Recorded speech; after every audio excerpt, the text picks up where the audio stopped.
ఎవరి అవసరాలు తీర్చగలను, నేను ఎవరికి సహాయం చేయగలను, నేను ఎంతవరకు సహాయం చేయగలను, నేను చేయగలిగింది ఎంత, నా కెపాసిటీ ఎంత, నా దగ్గర ఉన్నది ఎంత, నేను ఇవ్వగలిగింది ఎంత అని చాలామంది అనుకుంటారు. కానీ మనం యేసుక్రీస్తులో పరిపక్వత చెందుతున్నప్పుడు మన జీవిత లక్ష్యం ఎక్కువగా సేవా జీవితాన్ని గడపడానికి ఎక్కువగా దేవుడు ప్రోత్సహిస్తాడు. ఇతరులకు సహాయం చేయగలిగిన పద్ధతికి ఉపయోగిస్తాడు. ఇతరులకు సహాయం చేయడం అంటే నీకు చేతనైనంత, నువ్వు చేయగలిగినంత, నువ్వు చెయ్యవలసినంతగా అడుగుతూ ఉంటాడు. నా బలం ఎంతో దాన్ని, నా విశ్వాస ప్రమాణం ఎంతో అంత, నా శక్తి ఎంతో అంత, నా సామర్థ్యత ఎంతో అంత. కానీ ఏం చేస్తున్నప్పటికీ కూడా మనం ఏదో చేస్తున్నామో అనే దాని యొక్క లక్ష్యంగా కాక దేవునికి ఇష్టమైన రీతిగా ప్రేమపూర్వకంగా చేస్తున్నామా లేదా అనే దాని మీద ఆధారపడుతుంది. సో ప్రతిసారి కూడా దేవుని యొక్క పరిణితి చెందిన యేసుక్రీస్తు యొక్క అనుచరుడు ఏం ఆలోచిస్తాడో తెలుసా? నాకు అవసరతలు ఉన్నాయి, అవి ఎవరు తీర్చబోతున్నారు అని అడగడం మానేస్తాడు. నాకు ఈ అవసరం ఉంది, ఎవరు తీరుస్తారు అని అడగడు. నాకు ఈ అవసరం ఉంది, నాకు ఎవరిస్తారు అని అడగడు. చాలా మంది కొన్ని రకాల పద్ధతుల్లో ఉంటూ ఉంటారు. నేను మొన్న అమెరికా నుంచి ఒక సహోదరుడు కొన్ని విషయాలను నాతో మాట్లాడుతున్నప్పుడు అతను మాట చూపించాడు.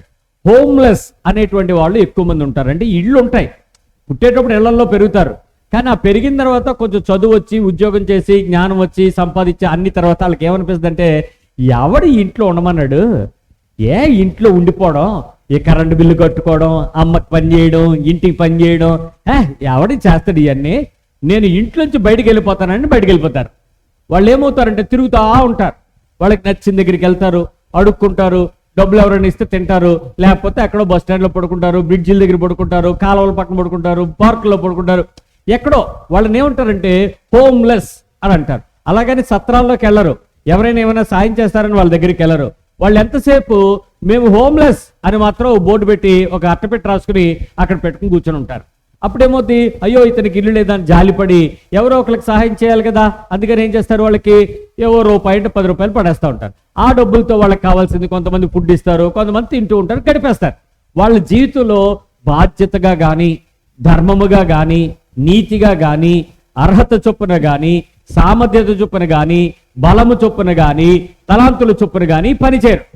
వాళ్ళు ఎంతసేపు కావలసినప్పుడు తినడం, కావలసినప్పుడు తిరగడం, కావాల్సింది చూడడం, నచ్చినప్పుడు నిద్రపోవడం, ఇక అంతే.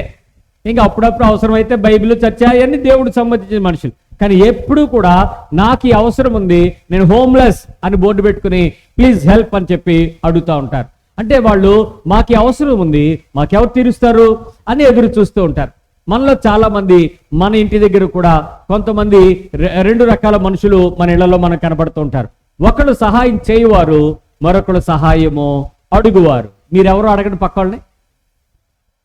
చేసేవాళ్ళ అడిగేవాళ్ళ అని అడగండి. ఇప్పుడు చెల్లి చెప్పింది కదా, పేస్ట్ అంటదంట. అప్పుడు ఏం చేయాలి?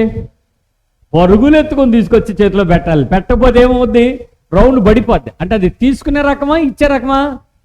డిమాండ్ అన్నమాట. అంటే ఈ రెండే ఉంటారు, ఒకళ్ళు సమాజంలో ఇచ్చేవారు, రెండో వాళ్ళు తీసుకునేవారు. ఇక్కడ చాలాసార్లు నా అవసరతలు ఎవరు తీరుస్తున్నారు అంటే వాళ్ళు ఏమడుగుతున్నారు అని అర్థం? వాళ్ళే బ్యాచ్, చెప్పండి గట్టిగా, తీసుకునే బ్యాచ్. మనం రెండూ చేయాలి, తీసుకోవాలి మరియు ఇచ్చుకోవాలి కూడా. అయితే క్రీస్తులోకి వచ్చి పెరుగుతున్న కొద్దీ ఆ వ్యక్తి ఏమవుతాడు తెలుసా? నేను ఎవరి అవసరతలు తీర్చగలను, నేను ఎవరి అవసరతలు ఎలా తీర్చగలను అని ఎదురు చూస్తాడు. క్రీస్తులో పరిణితి చెందిన వ్యక్తి నేను ఎవరి అవసరతలు తీర్చాలి, ఎలా తీర్చగలను, ఎంత తీర్చగలను, నా ప్రభావాన్ని ఎంతవరకు పంచగలను, నా వెలుగుని ఎంతవరకు ఇవ్వగలను, నా సహాయాన్ని ఎంతవరకు చేయగలను అని పరిశుద్ధమైన సహాయం చేయడానికి ఇష్టపడతాడు. జాగ్రత్తగా వినండి, పరిశుద్ధమైన సహాయం చేయడానికి నేను ఎవరి అవసరతలు తీర్చాలి అనేది ఉపయోగపడతాడు. నేను మీకు ఒక 2 ఉదాహరణలు చెప్తాను. మీలో ఏ రకమైన పరిశుద్ధమైన అవసరమో, ఏది పరిశుద్ధం కాని అవసరమో మీరు గుర్తుపెట్టుకోండి. రాఖీ పండుగ వచ్చింది. ఏం పండుగ? మీ పక్కన అడగండి, అంటే ఏం చేస్తారని అడగండి, వాళ్ళు చెప్తారు. రాఖీ పండుగకి ఏం చేస్తారు? రాఖీ పౌర్ణమికి చేతికి ఏం చేస్తారు? ఆడపిల్లలు కట్టి మగపిల్లల దగ్గర నుంచి ఏం తీసుకుంటారు? దీవెన, కానుక, ఆశీర్వాదం పుచ్చుకుంటారు. దీనికి వాళ్ళకు ఉన్నటువంటి పండగ లేక శాస్త్రాలు చెప్పేది ఏంటంటే, దేవుని పక్షంగా భూమి మీద ఉన్నటువంటి ఆ వ్యక్తి వారికి అన్ని పరిస్థితులలో యోగక్షేమాలు చూస్తాను, నీ రక్షణ నేను బాధ్యత వహిస్తాను అని అతని నీతిని నెరవేర్చడానికి, అతడు దీవించటానికి గాను శుభసూచకంగా ఆ రక్షరేఖ కట్టడం అనేది జరిగిస్తారనేది లోకపు పద్ధతి. అయితే క్రైస్తవ విశ్వాసం కలిగినటువంటి ఒక వ్యక్తి రాఖీ పండుగ వచ్చినప్పుడు 100 రాఖీలు తీసుకొచ్చి అందరికీ పంచి పెడుతున్నాడు. ఏమంటే, మీరు పండగ చేసుకోండి, నేను మీకు సహాయం చేస్తున్నాను అన్నాడు. ఎవరు? క్రైస్తవ నాయకుడు, క్రైస్తవ పండితుడు, దేవుని వాక్యం ఎరిగిన వాడు, దేవుని రక్షణ అనుభవం కలిగిన వాడు రాఖీలు అందరికీ ఏం చేస్తున్నాడు? పంచి పెడుతున్నాడు. ఇంకొక ఆయన ఉన్నాడు, దీపావళి పండుగ రోజు క్రైస్తవులారా మీరెందుకు విచారించుచున్నారు, మనము వెలుగు సంబంధులం, మనము చీకటిని పారద్రోలు వారము, కాబట్టి ఇదిగో మీకు తారాజువలో బాంబులు, ఈ మతాబులు, చుచ్చుబుడ్లు నేను మీకు సప్లై చేస్తున్నాను, తీసుకోండి అని చెప్పి అందరు క్రైస్తవులకి సప్లై చేస్తున్నాడు ఇంకో సహోదరుడు. ఇప్పుడు చెప్పండి, నేను ఎవరి అవసరాలు తీర్చగలనని చూస్తున్న ఆ వ్యక్తి ఇటు రాఖీలు, ఇటు దీపావళి సామాను, మందుగుడ్డు సామాను సప్లై చేస్తున్నాడంటే ఆ వ్యక్తి పరిశుద్ధమైన దేవుని అవసరాలు తీర్చడానికి ఇష్టపడుతున్నాడా? ఏం పని చేస్తున్నట్టు? గట్టిగా చెప్పండి. మంచిదా చెడ్డదా? చెడ్డదే కదా. అంటే దేవునికి ఇష్టమైనవేవో దేవునికి ఇష్టం కానివేవో మీ మనసాక్షికి తెలుసు.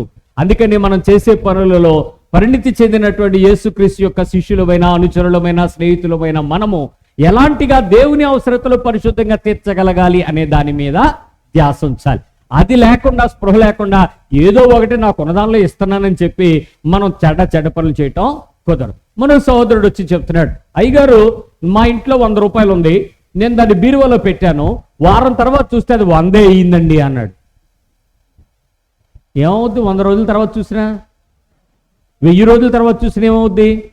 అవును, అంతే అవుద్ది కదా అన్నాను. అందుకే 100 మా ఇంట్లో ఉంటే ఉపయోగం ఏముందండి, దాన్ని బయటికి పంపితే 2 పిల్లలు పట్టుకొస్తుంది కదా అని బయటికి పెడదాం అనుకుంటున్నాను అన్నాడు. 100 బయట పెడితే 2 పిల్లలు నిలుచుకొస్తుందంట. ఏం చేద్దాం అనుకుంటున్నాడని అర్థం? ఏం చేద్దాం? వడ్డీ వ్యాపారం చేద్దాం అనుకున్నాడు. అందుకని ఏం చేశాడంటే, నేను బయట వాళ్ళకి ఇవ్వను, నేను అన్యాయస్తుల దగ్గర నేనేమి తీసుకోను, రక్షణ పొందిన, మారు మనసు పొందిన క్రైస్తవులకు మాత్రమే అప్పిచ్చి జనముగా ఉంటాను, వాళ్ళకి మాత్రమే నేను 5 రూపాయల వడ్డీకి ఇస్తాను అంటున్నాడు ఈయన. బయట వాళ్ళకి ఇవ్వడంట. ఎవరికి ఇస్తాడు ఈ అప్పు? ఓన్లీ క్రైస్తవులకే ఇస్తాడు, క్రీస్తుని రక్షణ పొందిన వ్యక్తులకే ఇస్తాడు, దేవుని మారు మనసు పొందిన వ్యక్తులకే 5 రూపాయల వడ్డీకే ఇస్తాడు. ఆయన అడిగాను, అయినా ఇదేం ధర్మం అయ్యా, తప్పుడు పనులు ఎలా చేస్తావేంటి, వాక్యం ఇదేనా నీకు నేర్పింది అని అంటే, ఏమండి నేను ఎలాగో ఒకలాగా వాళ్ళ అవసరతలు తీర్చకపోతే వాళ్ళు 10 రూపాయలకు అప్పు చేస్తారు, వాడు ఇంకా ఎక్కువ తప్పులోకి వెళ్తాడు, కాబట్టి నేను 5 రూపాయలతో న్యాయంగా చేద్దాం అనుకుంటున్నాను అని. కానీ నీ ఉద్దేశం మంచిదే, కానీ మార్గము తప్పు. కాబట్టి దేవుని అనుచరుడు క్రైస్తవ విశ్వాసంలో నేను చేసే పని ఏంటి, ఎందుకు చేస్తున్నాను, సత్యమైందా కాదా, న్యాయమైందా కాదా, అది దేవునికి యోగ్యమైందా కాదా అనే పనులు మనం చేయటం ఎప్పుడు కూడా ఇంపార్టెంట్. నేను ఎవరి అవసరతలు తీర్చగలను అని ప్రతిసారి దేవుని అడుగుతాడు, తనను తాను అడుగుతాడు. దేవుని అడుగుతాడు, చెప్పాలి, ఎవరిని అడుగుతాడు? తనను తాను అడుగుతాడు. నేను ఎట్లా దేవుని అవసరతలు ఎవరి పక్షంగా తీర్చగలనేమో అని ప్రశ్నిస్తాడు. ఈ ప్రశ్న మీకు ఎప్పుడైనా వచ్చిందా? మిమ్మల్ని ఎప్పుడైనా మీరు అడుక్కున్నారా? నేను ఎవరి అవసరాలు తీర్చగలను, ఎలా తీర్చగలను అని అడగలమా? చేయగలిగామా? అలా చెప్పగలిగామా? అలా ప్రశ్నించగలిగామా?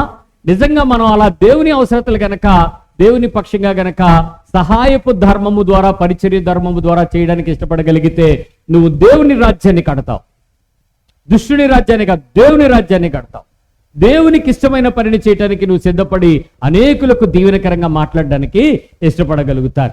ఈరోజు ఆ పరిచర్య యొక్క పరిపూర్ణత, నిత్యత్వం కోసం నువ్వు సిద్ధమయ్యే జీవితాన్ని భూమి మీద నువ్వు చేయటం ద్వారా దేవుడు నీకు ఇవ్వాలని ఆశపడుతున్నాడు.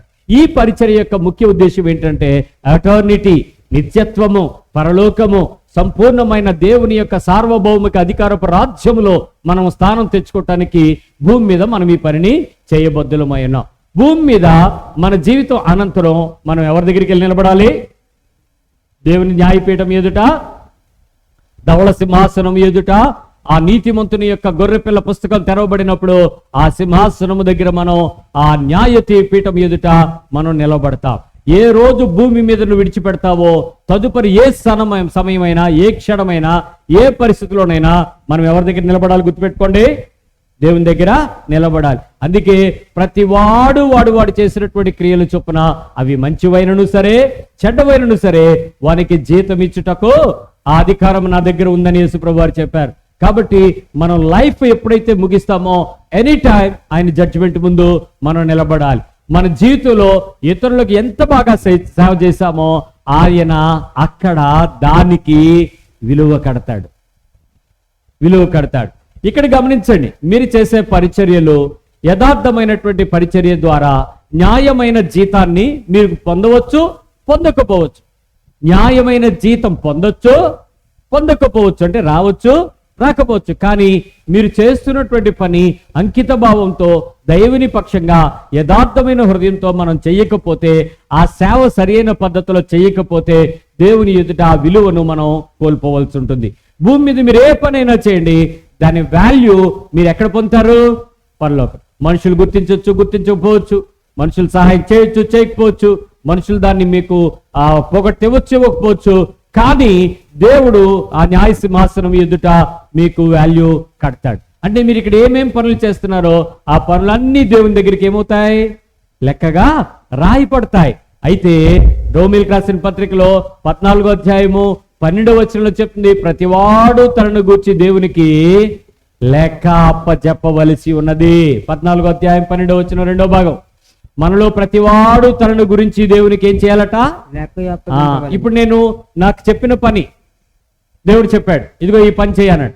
నేను రేపు దేవుని దగ్గరికి వెళ్ళి ఏం చెప్పాలి చెప్పండి? ప్రభువా, మీరు చెప్పిన దాని ప్రకారము నేను చెప్పినదంతా చేసి తిని అని అడుగుతారు. ప్రభు అంటాడు, అమ్మయ్య అంతా చేసావా? ఎవరైనా మర్చిపోయావా? లేదు ప్రభువా, నేనంతా చేసి తిని.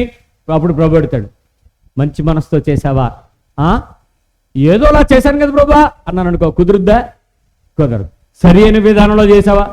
ఏదో చేశాను బాబా, కుదరదు. ఆయన కొలమానంలో నుంచి, ఆయన పద్ధతి విధానంలో నుంచి మనల్ని లెక్క అడుగుతాడు. ఇప్పుడే మనం నేర్చుకున్నాం, కోపము మనకి పనికిరాదు, ఆగ్రహము పనికిరాదు, దుష్టత్వము పనికిరాదు. అలాంటి పనుల్లో నీకు శరీరం లోపల దేవుడు చాలా ఇన్బిల్ట్ చేశాడు. మనలో శరీరానికి కోరికలు పెట్టాడు, ఆశలు పెట్టాడు, హాస్యం పెట్టాడు, ఆనందం పెట్టాడు, సుఖం పెట్టాడు, సౌఖ్యం పెట్టాడు, సెక్స్ పెట్టాడు, చిరాకు పెట్టాడు, నవ్వు పెట్టాడు, అవతల వ్యక్తులను చూసినప్పుడు ఆనందించేటువంటి భావోద్వేగాలను పెట్టాడు. ఇవన్నీ పెట్టిన దేవుడు వాటిని సరిగ్గా వాడావా లేదా అని అడుగుతాడండి. చాలా చక్కగా కరెక్ట్గా వాడావా లేదా అని అడుగుతాడు. అప్పుడు నేను వెళ్ళి, ఏడు ప్రభువా నువ్వు నాకు అన్ని బాగానే పెట్టావు, ఈ కోపమే షార్ట్ టెంపరే అన్నావు అనుకో, దేవుడు ఏమంటాడు? నువ్వు దాన్ని సరిగ్గా వాడితే నీకు కోపము, anger is a positive sign for God. కోపము నీకు పరిశుద్ధమైనది, కోపము నీకు విలువైనది, చాలా విలువైనది. Is all positive emotions. నిజానికి దాన్ని చక్కగా వాడుకుంటే భలే గొప్ప విషయాలను నువ్వు సాధించగలుగుతావు. కానీ దాన్ని దుర్వినియోగం చేయటం వల్ల అపవాది చేతికి చిక్కిపోతావు, నష్టానికి కారణమవుతావు. దేవుడు నిన్ను ఏమడుతున్నప్పుడు సరిగ్గా వాడలేదు కాబట్టి నీకు లెక్క చెప్పాలి, లెక్క సరి చూస్తాను రా అని చెప్పి నేను టచ్ చేస్తాడు. తెలుసుకోండి, మీరు ఏం చేస్తున్నారో, ఎలా చేస్తున్నారో, ఎందుకు చేయవలసి వచ్చిందో మీ దగ్గర రీజన్స్ ఉండొచ్చు. కానీ దేవుడి దగ్గర వాల్యూ వేసేటప్పుడు మీ రీజన్స్ వ్యాలిడిటీలోకి రావు. మీరు ఒక మాట చెప్తాను వినండి, మీకు అర్థం అవడానికి మీ భాషలో చెప్తాను. నాకు పరీక్షలు అవుతున్నాయి, 10th క్లాస్ పరీక్షలు అవుతున్నాయి, ఇంటర్మీడియట్ 10th క్లాస్ పరీక్షలు అవుతున్నాయి. నేను బెటర్మెంట్ రాస్తున్నాను. బెటర్మెంట్ అంటే ఏంటి?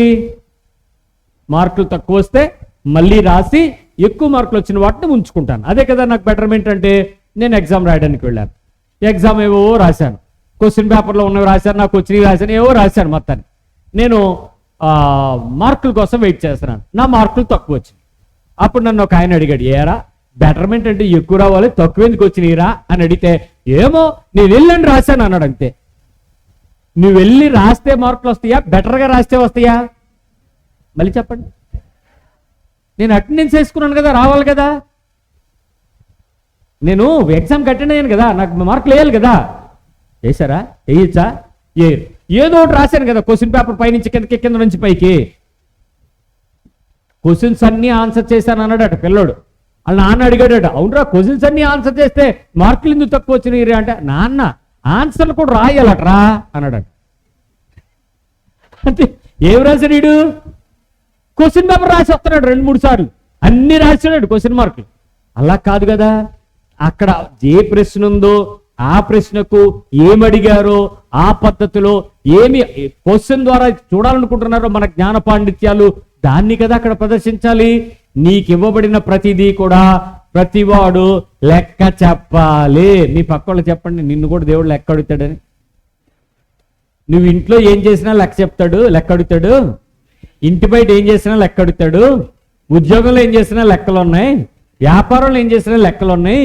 వ్యవహారంలో ఏం చేసినా లెక్క ఉన్నాయి. నువ్వు స్టూడెంట్ అయినా లెక్క చెప్పాలి, నువ్వు పేరెంట్ అయినా లెక్క చెప్పాలి.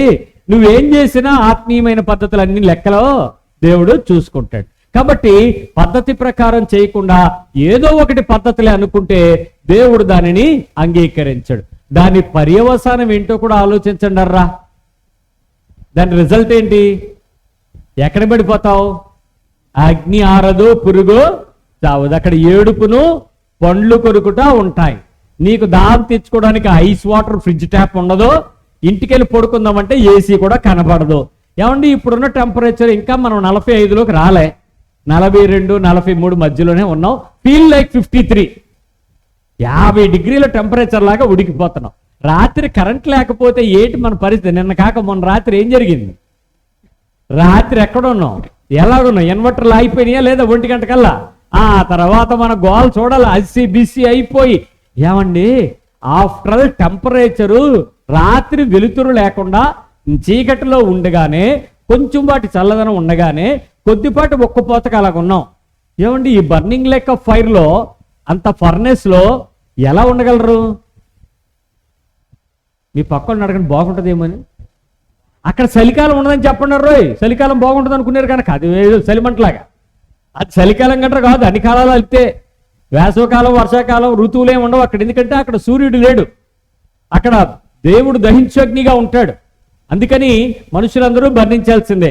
నేను ఉద్యోగానికి రాకమునుపు, ఈ దేవుని పనికి రాకమునుపు నేను ఒక ఉద్యోగం చేస్తూ ఉండేవాడిని. ఆ ఉద్యోగము స్టీల్ మెల్టింగ్ షాప్ అని, స్టీల్ ప్లాంట్లో, విశాఖపట్నం స్టీల్ ప్లాంట్లో స్టీల్ మెల్టింగ్ షాప్. ఎక్కడైతే దుఃఖ ఇనుము పోత ఇనుముగా మారడానికి మనము లిక్విడ్లోకి మారుస్తారో 2200 డిగ్రీల సెంటీగ్రేడ్ దగ్గర విపరీతంగా ఆక్సిజన్ ని పంపించి, ల్యాన్స్ పైప్ నుంచి ఆక్సిజన్ ని పంపి ఓ పెద్ద కన్వర్టర్స్ లాంటి కుండల్లో స్టీల్ ని వేడి చేస్తారు.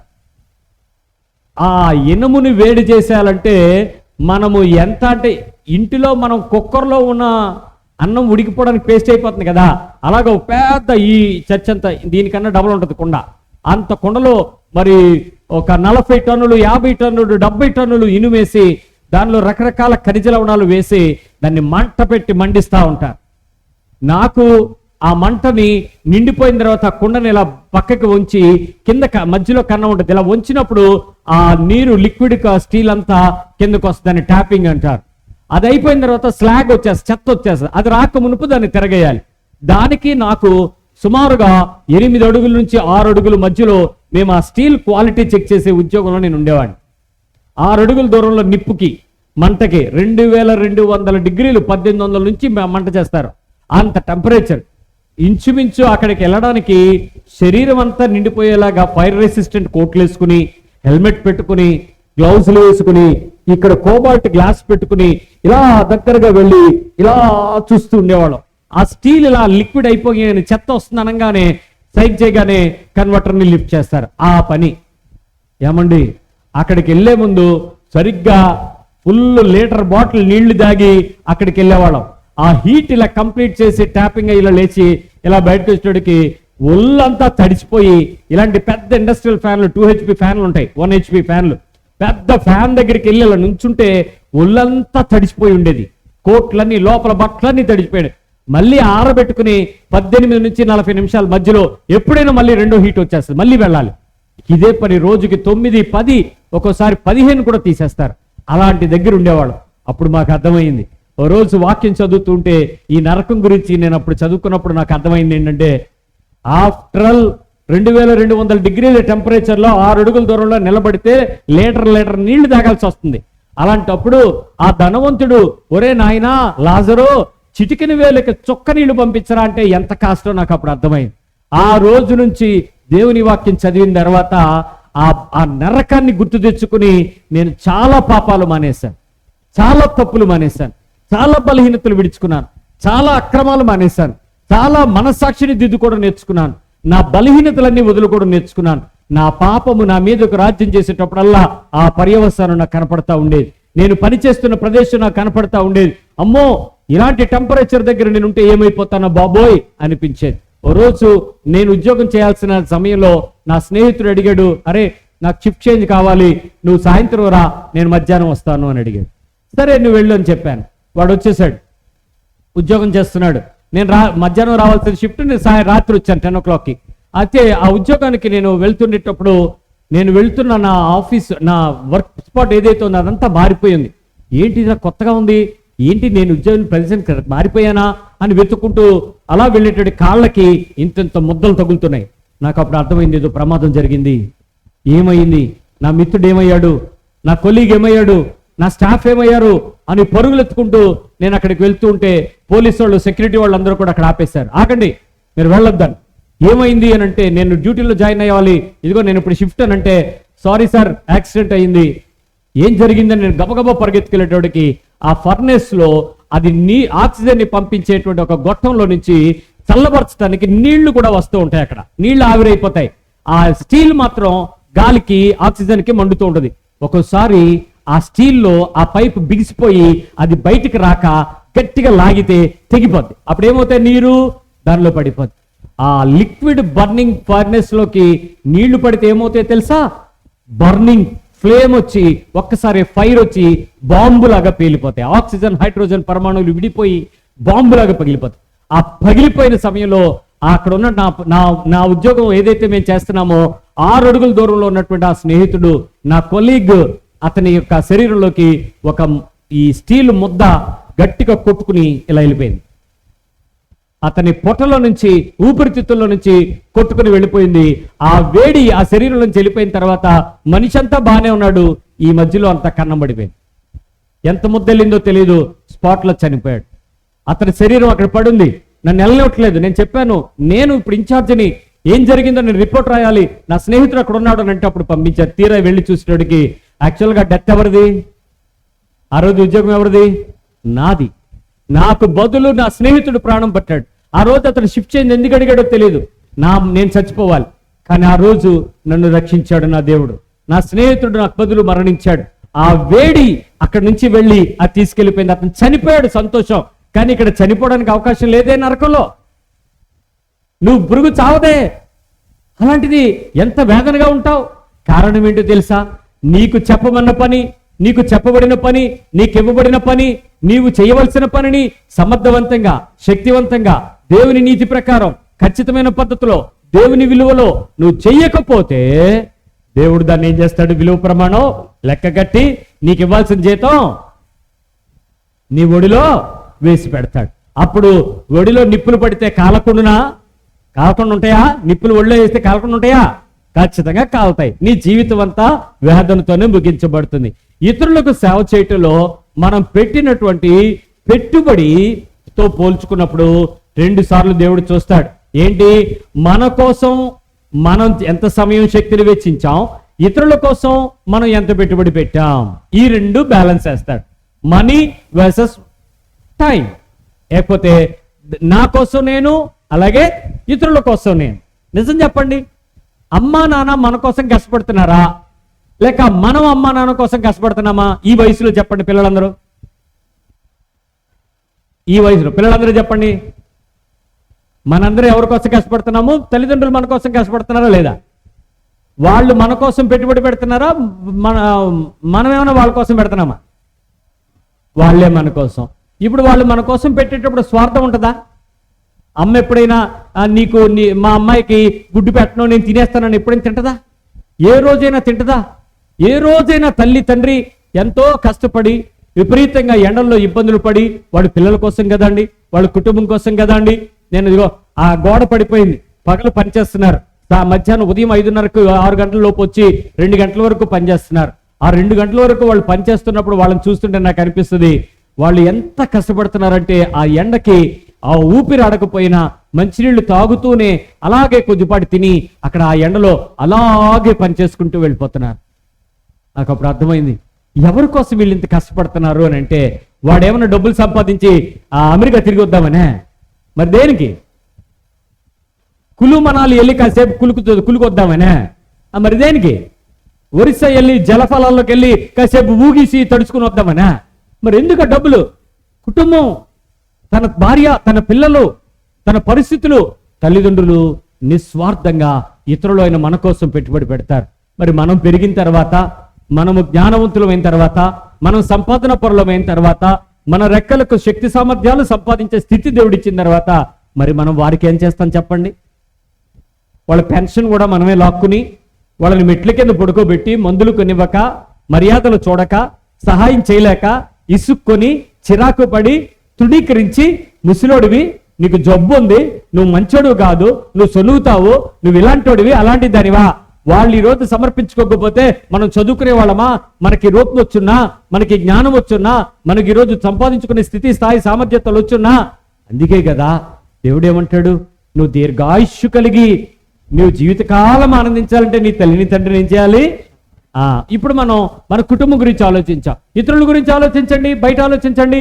ఖచ్చితంగా మనము ఇతరులకు చేసే సేవ విషయంలో మనం పెట్టేటువంటి ఏ పెట్టుబడి అయినా ఖచ్చితంగా మనం ఎలా ఖర్చు పెడుతున్నామో, మన కోసం మనం ఎంత కష్టపడుతున్నాం అనేది దేవుడు అడుగుతాడు. ఒకసారి మనలో మనం ఒక చిన్న విషయం ఆలోచిద్దాం. ఎక్కువ మనం ఇతరుల కోసం కష్టపడతామా, మన కోసం మనం కష్టపడతామా? అందరూ అలా చెప్పారు బాబు సడన్ గా. ఇతరుల కోసం ఎవరు కష్టపడమా? ఒకవేళ కష్టపడితే దేనికోసం కష్టపడతాం? మనకేదో లాభం ఉండాల. నాకేంటి ఇది లేకుండా మనం ఎప్పుడు కూడా పనిచేయాలి. కానీ దేవుడు ఖచ్చితంగా రెండిటితో పోలుస్తాడు. ఇతరుల కొరకు నువ్వేం చేసావు, నీ కోసం నువ్వేం చేసుకున్నావు. ఎవరు గెలుస్తారు? నేనే గెలుస్తాను. నా కోసం నేను చేసేది ఎక్కువ అవుతుంది కదా. గమనించండి. అయితే ఆ సమయంలో మన సొంతం కొరకు చేసుకున్న వాటి కొరకు మనము చెప్పేటువంటి సాకులన్నీ కూడా ఎలా కనపడతాయి? ఆ ముఖం ఎక్కడుంది చూడండి. ముఖం ఎక్కడుంది? అది చేతిలో ఉంది. నిజానికి ముఖం ఏమిటి? శూన్యం. ఆ ఫేస్ చెల్లదు. ముఖానికి రూపము పోలిక లేకపోతే చెల్లదు. చల్లని ముఖంతో దేవుని సన్నిధిలో నుంచి ఉంటావు ప్రియులారా. నువ్వు చెప్పొచ్చు, ప్రభువా నీకోసం నేను ఇలా చేశాను, నీకోసం నేను అలా చేశాను. ఒకసారి యేసు ప్రభు గురించి అన్నాడంట, నేను నీ నామమున అద్భుతాలు చేయలేదా, ఆశ్చర్యకార్యాలు చేయలేదా, విడుదల చేయలేదా? అప్పుడు దేవుడు ఏమన్నాడు? నువ్వెవడువా? నాకు తెలియదు భయ్యా, సారీ. అవునా? సారీ సార్, మీరు ఎక్కడి నుంచి వచ్చారు అన్నాడు. యేసు నామములో చేసినటువంటి వ్యక్తినే నువ్వెవడవో నాకు తెలియదు అన్నాడంటే ఆ వ్యక్తి దేవునిని వాడుకున్నాడు కానీ దేవుని చేత వాడుకోవడానికి ఇష్టపడలేదని మనం అర్థం చేసుకోవాలి. కాబట్టి ఈరోజు ఏ స్థితిలోనైనా మనము ఇతరుల కోసం చేసినటువంటివి, మన కోసం చేసినటువంటి సేవని దేవుడు లెక్క పెట్టినట్లయితే మన సొంతం చేసుకున్నటువంటి వాటి గురించి మనం చెప్పే సాకులన్నీ కూడా దేవుని సన్నిధిలో ఏమైపోతాయి? పెద్ద గుడ్డు సున్నా అయిపోతుంది. దెబ్బ తినేస్తాం, జాగ్రత్త. సరి అయిన పద్ధతిలో చేయకపోతే కుదరదు, సేవ చేయకపోతే కుదరదు. ఆ సేవా దృక్పథంతో నిన్ను వలె నీ పొరుగు వారిని ప్రేమించాలన్న నీతిని మర్చిపోయి నువ్వు ఉద్యోగం కోసం చేసినా, బాధ్యత కోసం చేసినా, మెహర్బానీ కోసం చేసినా, ప్రమోషన్ కోసం చేసినా, గొప్పతనం కోసం చేసినా కుదరదు. నువ్వు ఖచ్చితంగా సేవ చేయాల్సిందే. ఆ సేవా దృక్పథంతో నువ్వు ప్రతి మనిషికి భూమి మీద నువ్వు సేవ చేయడానికి ఇష్టపడాలి. చూడండి, ఈ మనిషి చాలా కష్టపడుతున్నాడు, చాలా ప్రయాసపడుతున్నాడు. ఆ మనిషి నువ్వే అని చెప్పండి మీ పక్క వాళ్ళకి. నువ్వే. ఎందుకు కష్టపడుతున్నాడో తెలుసా? పని. దేనికి? పనికి ఆహార పథకం. పొద్దున్న వెళ్ళిపోయి 10:30కి వచ్చేస్తాడు. పని. అదేనా పనికాహార పథకమా? ఏమంటారు దాన్ని? మట్టి పని కాదు, చెరువు పని, ఉపాధి హామీ పథకం. అడు ఆ పనిలో బిజీగా ఉన్నాడు, చాలా బిజీ. సార్, నేను కొంచెం రెస్ట్ తీసుకుని ఆనందించి వస్తాను, నన్ను డిస్టర్బ్ చేయకండి. అది కూడా బిజీయే. వాడికి ఎంత ఆనందమైనా సరిపోదు. ఆనందించుతాము, మరలా చెప్పుతున్నాను, లోకము ఎందు ఆనందించుదాము అనుకుంటున్నాడు ఆ మనిషి. He's busy. నేను రిటైర్ అయిపోతున్నాను కాబట్టి మంచి ప్రమోషన్తో రిటైర్ అయిపోతాను, మంచి వాల్యూతో రిటైర్ అవుతాను, మంచి పెట్టుబడి పెట్టుకుని రిటైర్ అవుతాను, మంచి వర్క్ ఎఫిషియన్సీతో రిటైర్ అవుతాను. I'm working for my future retirement plans, working busy. ఏం చేస్తాడు? ఏమ్మా ఏం చేస్తున్నావు? నేను చదువుకుంటున్నాను డాడీ. నీళ్లు మీరే పట్టేయండి. అమ్మా ట్యాప్ వచ్చింది. డాడీ మోటర్ అయ్యి. మమ్మీ నీళ్లు పట్టు. డాడీ స్విచ్ ఆఫ్ చేయి. అక్క అవి తీసుకెళ్ళి పెట్టే. ఏం చేస్తున్నావు నువ్వు? నేను చదువుకుంటున్నాను డాడీ. ఏం చేస్తుంది పాప? బాబు ఏం చేస్తున్నాడు? బిజీ చదువుకుంటున్నాడు. చాలా బిజీగా చదువుకోరు. ఆయన బాగా చదువు, హాస్టల్లోకి వెళ్ళి చదువు. నేను చాలా బిజీగా ఉన్నానండి. మా ఆయన ఇద్దరు చాలు మావా అంటే, ముగ్గురుంటే బాగుంటుందా అన్నాడు. ముగ్గురు పిల్లల్ని కనిసాడు. ఈ ముగ్గురు పిల్లలకి సేవ చేయడం, ముడ్లు వరుకోవడం సరిపోతుంది. వీళ్ళకి వండి పెట్టడం, తిండి పెట్టడం, ఆహా నానా యాతనండి. ఈ పిల్లల పెంపకం సరిపోతుందండి. పందుల పెంపకం, పిల్లల పెంపకం ఒకేలాగుందండి. ఈ ఫీజులు కట్టలేకపోతున్నాం. ఈ హాస్పిటల్ ట్రీట్మెంట్లు అయ్యో బాబోయ్ తట్టుకోలేకపోతున్నాం. మేము చాలా బిజీగా ఉన్నామండి. చాలా బిజీగా ఉన్నాం. మొన్న ఒక పాపను అడిగాను, నానా ఈరోజు దేవుని యొక్క వాక్యం నువ్వు చెప్పాలరా అంటే, నేనా అంది. ఏ అన్న, ఇద్దరు పిల్లలతో నేను ఈ సాగేటప్పటికే బైబిల్ తీసినట్టే అంది. నిజమే, ఇద్దరు పిల్లలతో నువ్వు సాగలేకపోతే రేపు దేవుడు నేను ఎక్కడ సాగదీయాలి అక్కడ సాగదీస్తాడు. జాగ్రత్త. చాలా బిజీగా ఉన్నాం, మేము పిల్లల్ని పెంచుతున్నాం. కొంతమంది ఏమంటారో తెలుసా? మా క్యారియర్ని మేము సంపాదించుకోవాలి సార్, మేము మా కెరియర్ కోసం పనిచేస్తున్నాం, మేము మా టాలెంట్ని పెంచుకుంటున్నాం, కంప్యూటర్ కోర్సులు చేసుకుంటున్నాం, సిలబస్ నేర్చుకుంటున్నాం, అడ్వాన్స్ కోర్సులు నేర్చుకుంటున్నాం, మరి ఇంకేదో కాంపిటేటివ్ ఎగ్జామ్స్కి ప్రిపేర్ అవుతున్నాం, యాటిట్యూడ్ నేర్చుకుంటున్నాం, యాప్టిట్యూడ్ టెస్ట్లో మేము ఎగ్జాంపుల్ తెచ్చుకుంటున్నాం, ఆన్లైన్ టెస్ట్లో ఉన్నాం. They are busy. Career growth, నేను అభివృద్ధి పొందాలి, నేను మంచి ప్రణాళికలు వేసుకుని మంచి చదువులతో మంచి ఉద్యోగంలో పదికెళ్ళిపోవాలి. They are busy. మనందరం చెప్పేది ఇదే. ఏంటి? ఏమి తిందుమా, ఏమి తాగుదుమా, ఎప్పుడు నిద్రపోదుమా, ఫుల్ బిజీ. ఆదివారం ఏంటి కూర మమ్మీ? పప్పు సార్. ఆదివారం పప్పు సారా? నేను తిన్నాను తెలీదా? అయితే వెళ్ళి చెరువు పనికి వెళ్ళి ఓ 200 తీసుకుని అటు నుంచి వచ్చేటప్పుడు సిక్కినట్టుగా అన్నాను. నేను చదువుకున్నది మట్టి పని చేయడానికా? నాకు ఆ ప్రేమ తెలుసు. వాడు చిన్నప్పటి నుంచి ఆడన్ని పనులు చేశాడు. మట్టి పని చేశాడు, వెల్డింగ్ పనులు చేశాడు, పెయింటింగ్ పని చేశాడు, కట్టు పని చేశాడు. ఈ పని ఆ పని లేదు. ఆడు చదువు ఆపిన దగ్గర నుంచి ఖాళీగా ఉండలేదు పిల్లలు. ఏదో ఒక పని. చాలాసార్లు పని చేయటానికి కష్టపడిన వాడికి తిండి తినద్దన్నది ఆజ్ఞ కూడా మనకుంది. తిండి తినద్దు అంటే పెట్టమనే, పెట్టద్దని కూడా ఆజ్ఞే. కాబట్టి విపరీతంగా మన శరీరాన్ని పోషించే బదులు కొంత పని కూడా మనం చేయాలి. నేను లాస్ట్ వీక్ ఎప్పుడో ఈ మాట చెప్పాను కదా, పని చేయని వాడికి జీతము పెట్టకండి అని చెప్పి. ఆ రోజు నుంచి మా చర్చిలో ఒక అమ్మ వచ్చి నాతో చెప్పింది, పాస్టర్ గారు ఆదివారం మీరు చెప్పిన వాక్యం మా ఇంట్లో ఫలించిందండి అని. ఇన్ని రోజులు ఫలించలేదేమో, ఏం జరిగింది అన్న. మా అమ్మాయి ప్రతిరోజు పొద్దున్నే లేచి ఇల్లు తుడవడం, పక్కల మడత పెట్టడం, బాత్రూమ్ కడగడం, వంటగదిలోకి వచ్చి సాయం చేయడం, మరి సాయం ఇత్యాది పనులన్నీ రెగ్యులర్గా చేసి, మమ్మీ ఈరోజు నేను నీకు చాలా సాయం చేశాను, అన్నం తింటానే అని ప్రతిరోజు చెప్పి తింటుందంట. అంటే ప్రతిరోజు ఏం చేస్తుంది? మీ పక్కలో చెప్పండి ఎవరో ఆ పిల్ల అలా చేస్తుందంటని. అంటే ఏంటి అర్థం? సెలవుల మమ్మీ అని పడుకోడు మనే. ఏడు లేపెత్తనో తెల్లారు ఏడవలేదు ఇంకా అంటే పొద్దుకోక మునుపు ఎలా పడుకుంటారు? చాలా మంది ఇండ్లు పనిలో ఉన్నారు, ఇంటిలో ఉన్నారు, ఇంటి పనిలో చాలా బిజీగా ఉన్నాం. సారీ, నువ్వెంత బిజీగా ఉన్నా దేవుడు చేయమన్న పని చేయవలసిన పద్ధతిలో చేయకపోతే దేవుడు లెక్క అడుగుతాడు. మరికొంతమంది ఏమంటారో తెలుసా?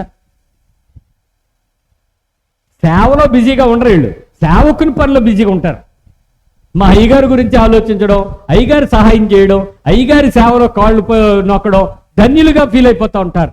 చాలా మంది ఈ సేవకుని యొక్క సేవ తరుణించడం చాలా మంది బిజీగా ఉంటారు. మరికొంతమంది నేను ఇలాంటి చాలా చాలా బిజీగా నిమగ్నమై ఉండిపోయాను ప్రభువా అని నువ్వు అంటే దేవుడు పోనీలే మై సన్ అంటాడా? No issues my daughter, I will bless you అని అంటాడా? ఖచ్చితంగా. ఏం చేయాలి? మనం చేయాల్సిన పనిని మనం చేయాల్సిన పద్ధతిలో దేవుడు ఖచ్చితంగా సహాయ పరిచర్య చేసి తీరమని ఆజ్ఞాపించాడు. మనం చేయాల్సిందే. ఆ పనిని చాలా చక్కగా సమర్థవంతంగా చేయాలి. నేను మళ్ళీ చెప్తున్నాను వినండి. సహాయం చేయమని చెప్పినటువంటి దేవుడు ఏం సహాయం చేయాలో చెప్పలేదు, ఎలా చేయాలో చెప్పాడు, ఎందుకు చేయాలో చెప్పాడు. నిన్నులాగే నీ పొరుగు వాడిని ప్రేమించాలంటే నువ్వు ప్రతి ఒక్క పనిలో ఏదో ఒక పనిని నీకు ఇస్తాడు. ఆ ఏదో ఒక పని ఈ ప్రపంచం అంతటికి ఉపయోగపడేదే ఉంటుంది.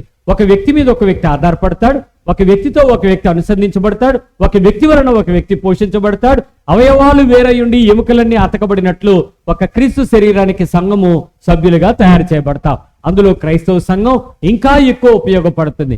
కాబట్టి ప్రతి పనిలో బిజీగా ఉండే మనం చేయాల్సిన పనిని చేయకపోతే కుదరదు. నేను మొన్న ఒక షాప్కి వెళ్లాల్సి వచ్చింది.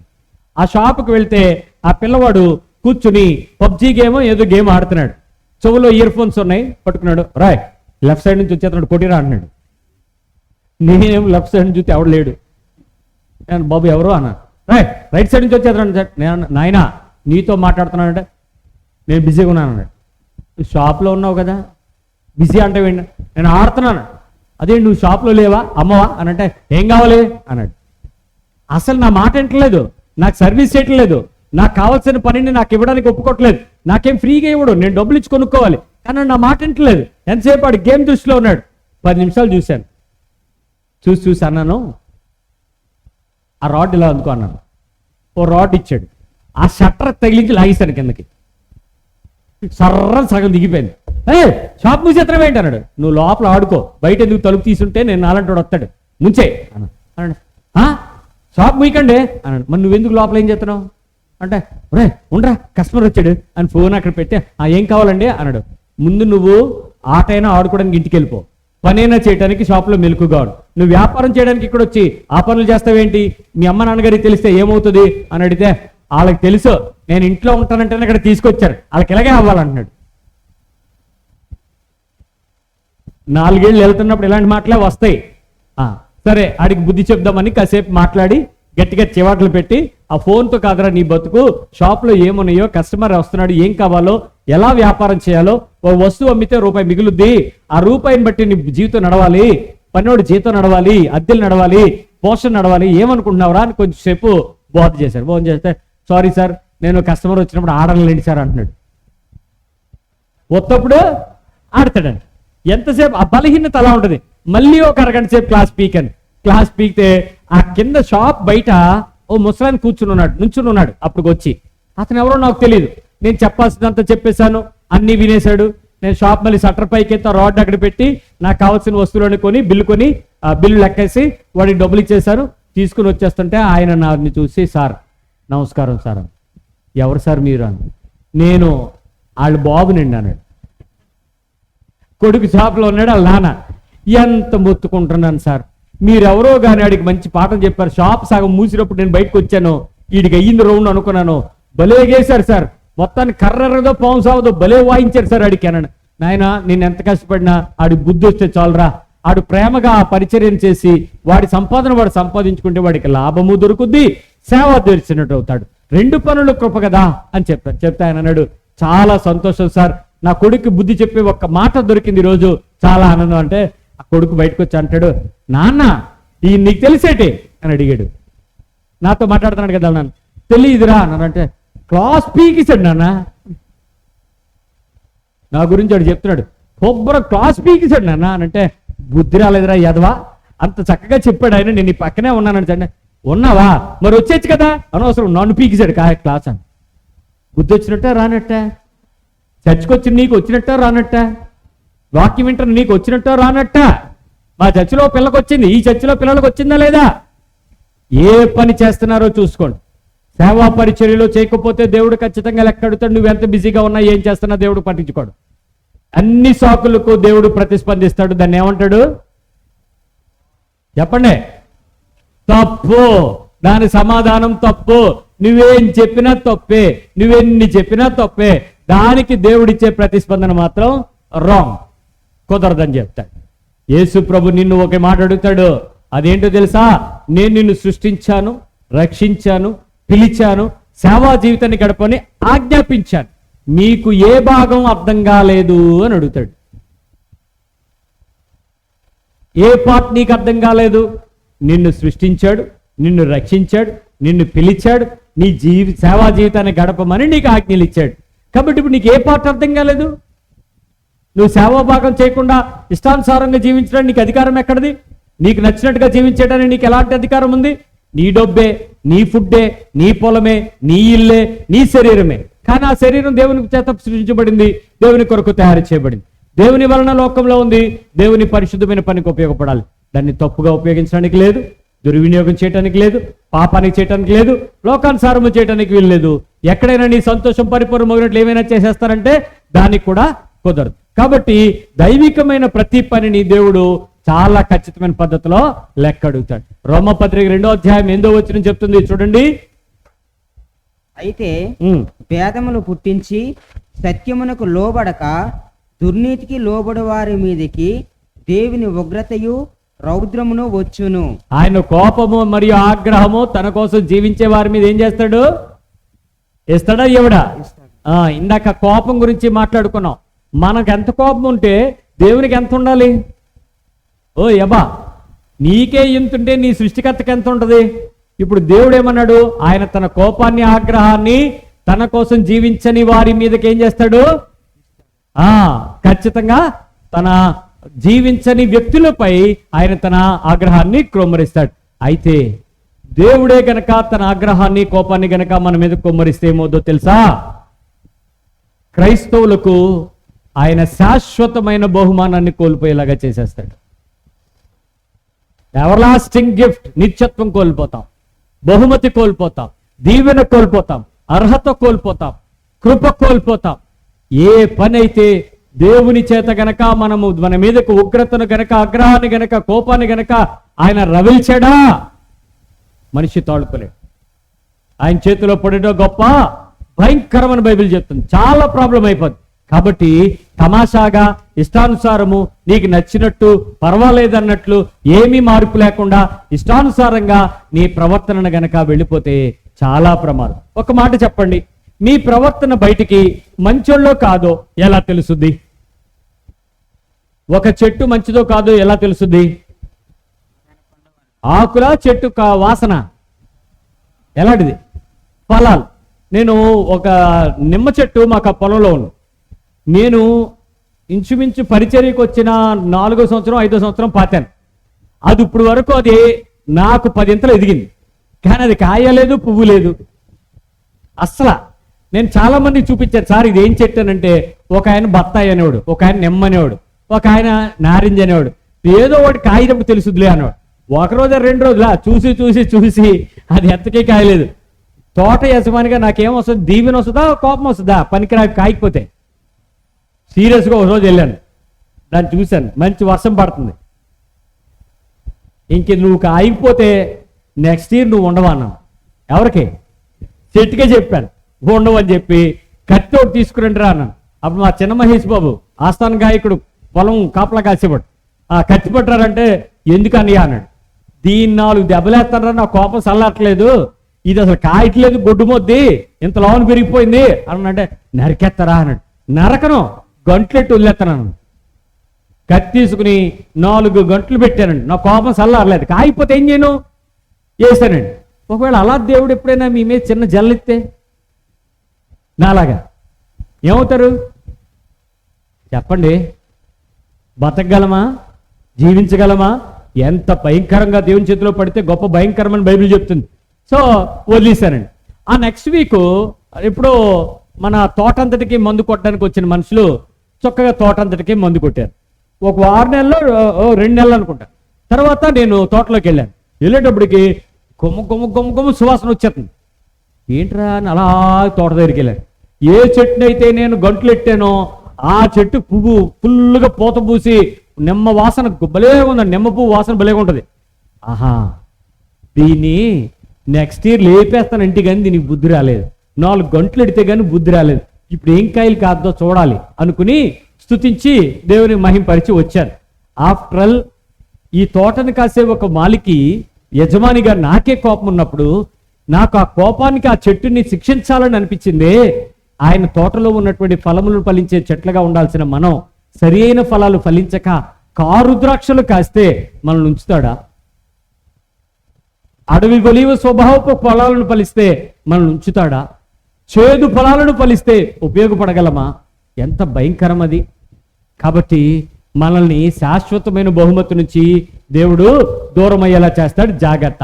మనము ఇతరులకు సరైన విధానంలో సహాయం చేసినప్పుడు మాత్రమే మనం పూర్తిగా జీవిస్తాం, లేకపోతే బతుకుతున్నాం అంతే. బ్రతుకుతున్నామన్న పేరు మట్టుకు మనకుంటే కుదరదు. మనం జీవించుచున్నామనే పేరుకు తగినట్లుగా జీవించాలి. ఏంటి? నాకిచ్చాడు దేవుడు, నేను దేవుని పక్షంగా ఎలా ఇవ్వాలి, ఎంత చక్కగా ఇవ్వాలి, ఎంత సంతోషంగా ఇవ్వాలి, ఎంత ఉత్సాహంగా ఇవ్వాలి, ఎంత పరిణితిలో ఇవ్వాలి, ఎంత పద్ధతిగా ఇవ్వాలి. నన్ను నేను ఎప్పుడూ కూడా చేయాల్సిన పనిని చేయాల్సిందే.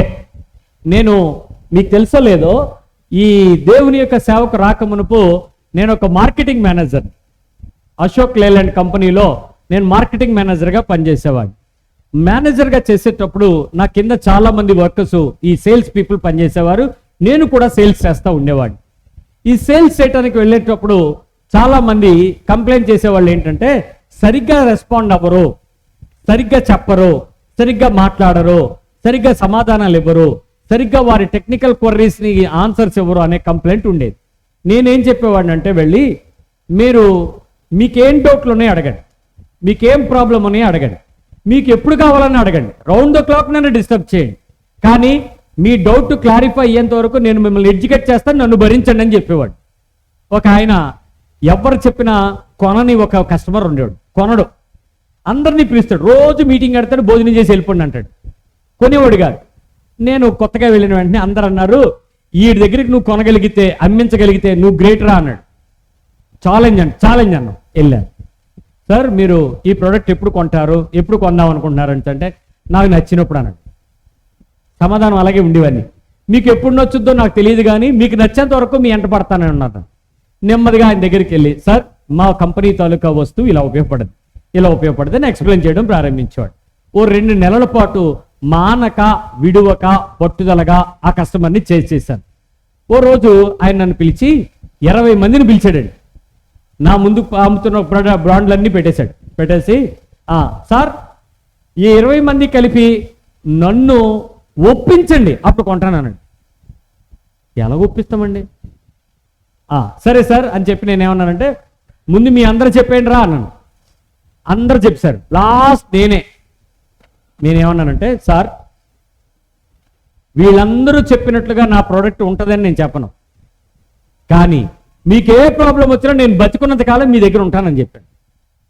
నేను ఉంటాను, నేను మీకు హెల్ప్ చేస్తాను, ఏ సహాయం కావాలన్నా నేను చేస్తాను. వీళ్ళు అమ్మేసి వెళ్ళిపోతారు, నేను వెళ్ళను. నేను ఉద్యోగం చేసినంత కాలం మీకు సర్వీస్ అందిస్తాను, మీ గ్యారంటీ నేను అన్న. ఆయన ఏమన్నాడు తెలుసా? మీ 19 బయటికి వెళ్ళిపోండి అన్నాడు. నాకు చెక్ రాసి ఇచ్చాడండి, మీరు నాకు తెచ్చేయండి ఆ కంపెనీ ప్రోడక్ట్ అన్నాడు. ఎక్కువ ఖరీదుకి అమ్మాను. మామూలుగా 2 లక్షలు అమ్మితే ఆయనకి 2,72,000 అమ్మాను. 72,000 ఎక్స్ట్రా. మా కంపెనీ ఆశ్చర్యపోయింది. అలాంటి తోడికి ఎలా అమ్మేవు అన్నాడు. అదంతే, నేను గ్యారంటీ అన్నాను, అంతే. అని పడిపోయాడు.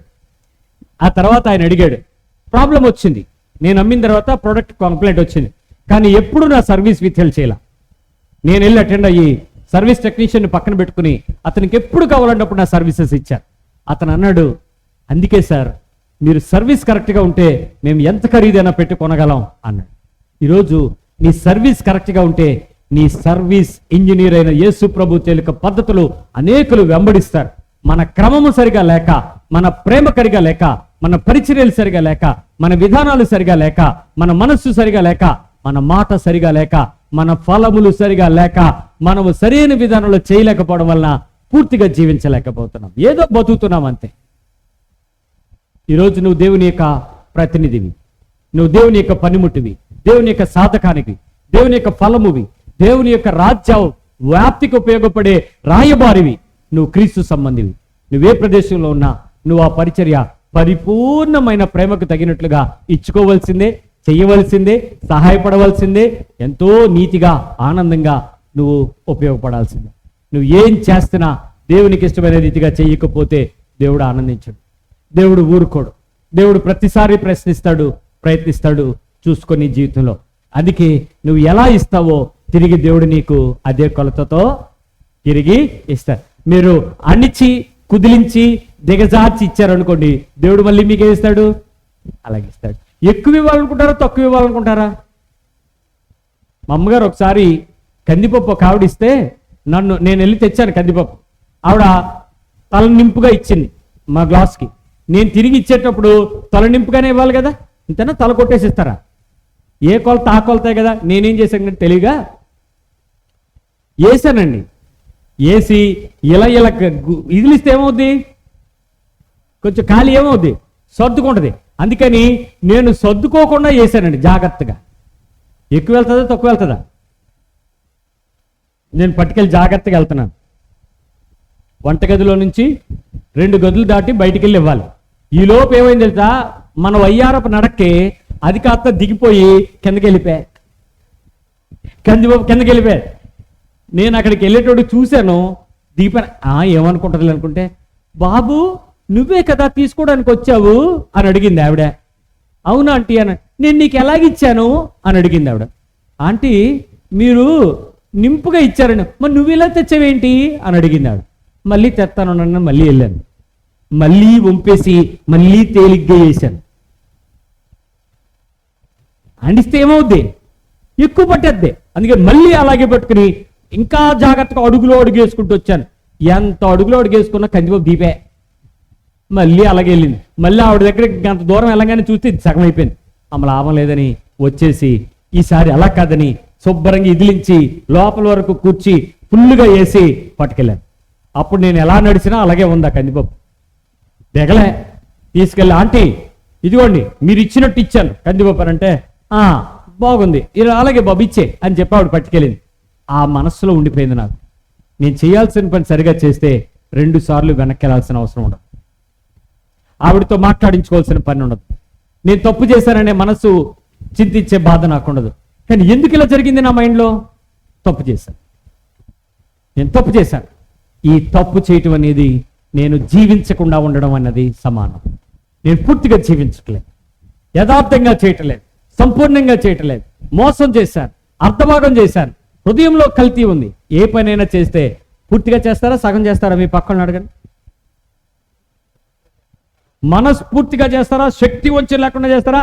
ఏదో అలా చేస్తారా? ఎలా చేయాలి? పెద్దోళ్ళందరూ బాగానే చేస్తారు, పిల్లలందరూ ఎలా చేయాలి? పిల్లలే తప్పు చేస్తారు కాబట్టి పిల్లలందరూ ఏం చేయాలి?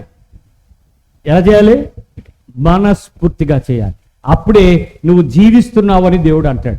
ఏ పని చేసినా శక్తి వంచన లేకుండా. తర్వాత భాగంలో నేను చెప్తాను అది ఎలా చేయాలో. కాబట్టి మీరు ఏ పరిస్థితుల్లో ఉన్నా సరైన విధానంలో ఇతరులకు సహాయం చేసినప్పుడు మనం జీవిస్తున్నామని దేవుడు అంటాడు.